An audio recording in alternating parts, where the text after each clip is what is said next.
সকালের টিফিন কিংবা রাতের ডিনার যাই বলুন না কেন, এরকম একটা হেলদি একটা ব্রেকফাস্ট এবং বাচ্চাদের টিফিনে এরকমভাবে যদি দেওয়া যায়, বাচ্চারা দেখেই খুশি হয়ে যাবে।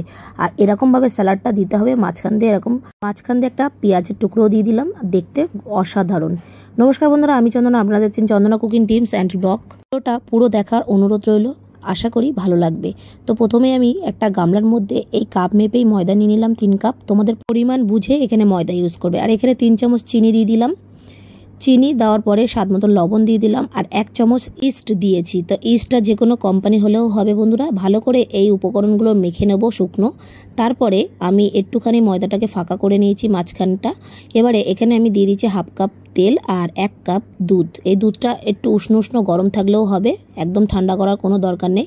এবারে ভালো করে এই ময়দাটাকে আগে মেখে নেবো একটু, তারপরে জল দিয়ে মেখে নেবো। অল্প অল্প করে জল দেবে বন্ধুরা, একেবারে জলটা দেবে না, তাহলে একদম পাতলা হয়ে যাবে মাখাটা। তো এইভাবে একটা ডো রেডি করে নিয়েছি, দেখতেই পাচ্ছ, বেশি শক্ত না বেশি নরম না, একদম এরকম একটা হাত দিলে এরকম নরম হয়ে ঢুকে যাচ্ছে, জানবে এটা পারফেক্ট হয়ে গেছে। এবার এটাকে আমি 1 ঘন্টার জন্য রেস্টে রেখে দিলাম ঢাকা দিয়ে।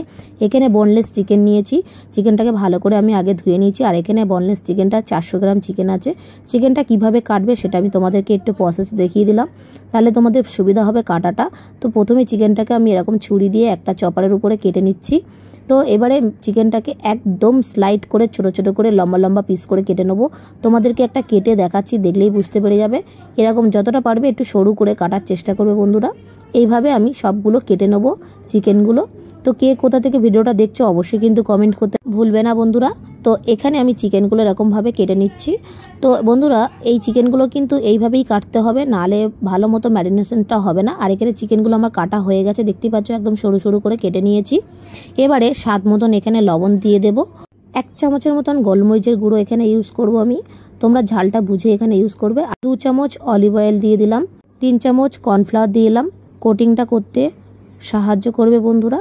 এবারে কর্নফ্লাওয়ারটা দেওয়ার পরে ভালো করে এটাকে ম্যারিনেট করে রেখে দেবো ঠিক 15 মিনিট। আর গ্যাসের উপর একটা কড়াই বসিয়ে নিয়েছি, বেশ কিছুটা সাদা তেল গরম করে নিয়েছি। 15 মিনিট পর চিকেনগুলো ভালো করে ফ্রাই করে নেব, একদম লো টু মিডিয়ামে রেখে এটা চিকেনটাকে ফ্রাই করতে হবে বন্ধুরা।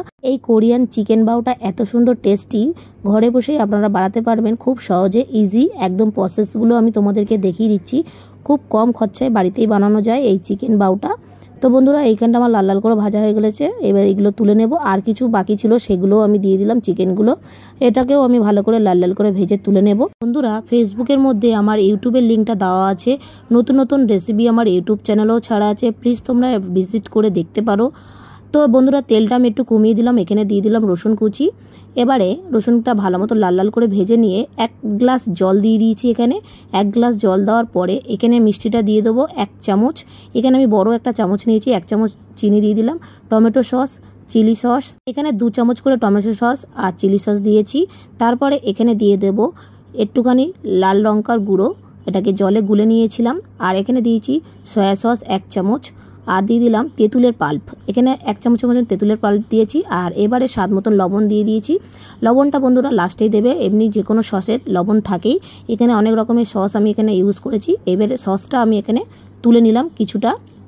চিকেনের যে ফ্রাই করে রেখেছিলাম সেই ফ্রাইড চিকেনটা আমি এর মধ্যে দিয়ে দিলাম, দিয়ে ভালো মতো এটাকে একটু কুক করে নেব। এবারে এখানে দিয়ে দেবো ধনেপাতা কুচি। আমার কাছে পেঁয়াজ পাতা কুচি ছিল না বলে আমি পেঁয়াজ পাতা কুচিটা দিতে পারলাম না, তোমরা ইউজ করতে পারো এখানে।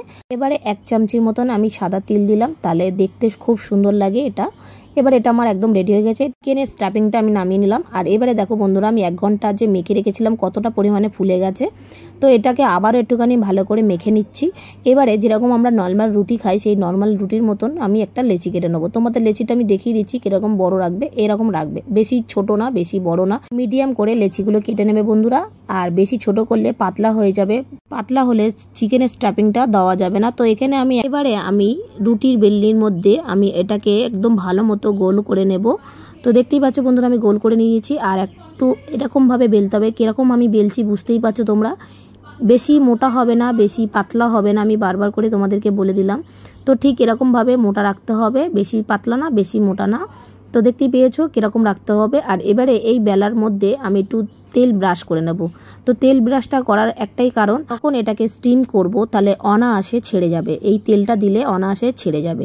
তো দেখতেই পাচ্ছ আমি কিভাবে ব্রাশ করে নিচ্ছি, একদম ভালো মতো এটাকে ব্রাশ করে নেব। বাকিগুলোও আমি ঠিক এরকমভাবে ব্রাশ করে নেব। বাড়িতে যদি কোনো পেন্সিল থাকে সেই পেন্সিলটা নিয়ে নেবে বন্ধুরা। এই পেন্সিলটা দিলে তাহলে এখানে একটা দাগ দিতে পারলে সুবিধা হবে, কারণ এখানে একটা স্টাফিং ঢুকবে, ওই চিকেনের স্টাফিংটা, তাহলে এটাকে দিলে ভালো মতো এই ফাঁকা জায়গাটা থাকবে। দেখতেই পাচ্ছ আমি কিভাবে করে নিয়েছি, ঠিক আস্তে করে এরকম বের করে নেব, তাহলে এইটা একটা গ্যাপিং থাকলে সুবিধা হবে ছাড়তে।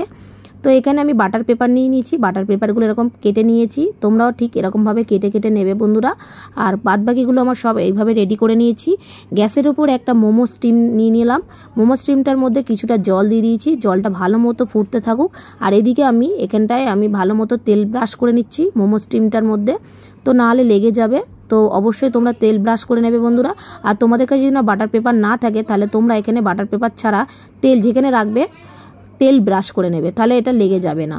তো এরকমভাবে আমি 4টে নিয়ে নিলাম, আর একদম জুড়ে জুড়ে লাগাবে না, তাহলে কুক হলে একদম জুড়ে যাবে। দেখো বন্ধুরা জলটা একদম ফুটে গেছে। এবারে একটা চিকেন বাউগুলো এরকম স্টিম করতে দিয়ে দেবো ঠিক 15 মিনিট। তো 15 মিনিট বন্ধুরা এরকমভাবে কুক করার পর তোমাদেরকে দেখাবো কতটা সুন্দর হয়েছে আর কতটা জুসি হবে, সেটা না দেখলে বিশ্বাসই করবে না। তো বন্ধুরা 15 মিনিট আমাদের এখানে হয়ে গেছে, চলো এবার তোমাদেরকে দেখায় কতটা সুন্দর হয়েছে। দেখতেই পাচ্ছ বন্ধুরা, এবারে এটাকে একটু ঠান্ডা করে নিয়ে তার মুখগুলো খুলবো। একদমই গরম অবস্থায় করবে না বন্ধুরা, তাহলে হাতটা পুড়ে যাবে।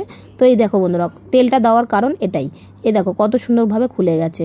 যেহেতু এটা ইস্ট দেওয়া আছে জুড়ে যাবে, তার জন্য আমি তেলটা ইউজ করেছি এখানটায়, কত অনায়াসে এটা খুলে যাচ্ছে। এবারে এই স্টাফিংটা এর মধ্যে আমি ভরে নেব। তো এইখানে আমি স্টাফিংগুলো দিয়ে দিলাম। আমার এই ভিডিওগুলো যদি ভালো লেগে থাকে অবশ্যই এটা লাইক করতে ভুলো না, চ্যানেলে নতুন হলে চ্যানেলটাকে সাবস্ক্রাইব করার অনুরোধ রইল। এবারে আমি এখানে কিছুটা শসা আর পেঁয়াজ কেটে নিয়েছি স্যালাডের মতন। তো এবারে শসাগুলো আমি ঠিক এইভাবে দেবো, দেখো আমি কিভাবে দিচ্ছি, দেখলেই তোমরা বুঝতে পেরে যাবে। তো এইভাবে দুদিকে দুটো শসা দিয়ে দেবো, আর মাঝখানে ঠিক পেঁয়াজের টুকরোটা দিয়ে দেবো, তাহলে দেখতে খুব সুন্দর লাগবে। আর তোমাদের যদি মনে হয় যে এটা খুলে বেরিয়ে আসছে, তাহলে একটা টুথপিক দিয়ে এরকম আটকে নিতে পারো। এবার একটুখানি স্যালাড দিয়ে দিলাম, আর যেই সসটা রেডি করেছিলাম সেই সসটা এর সাথে পরিবেশন করেছিলাম। গরম গরম দারুণ লেগেছিল বন্ধুরা, ডিনার কিংবা ব্রেকফাস্টে কিংবা তোমাদের কেমন লাগলো অবশ্যই জানাতে ভুলবে না। থাকবে বন্ধুরা, বাই।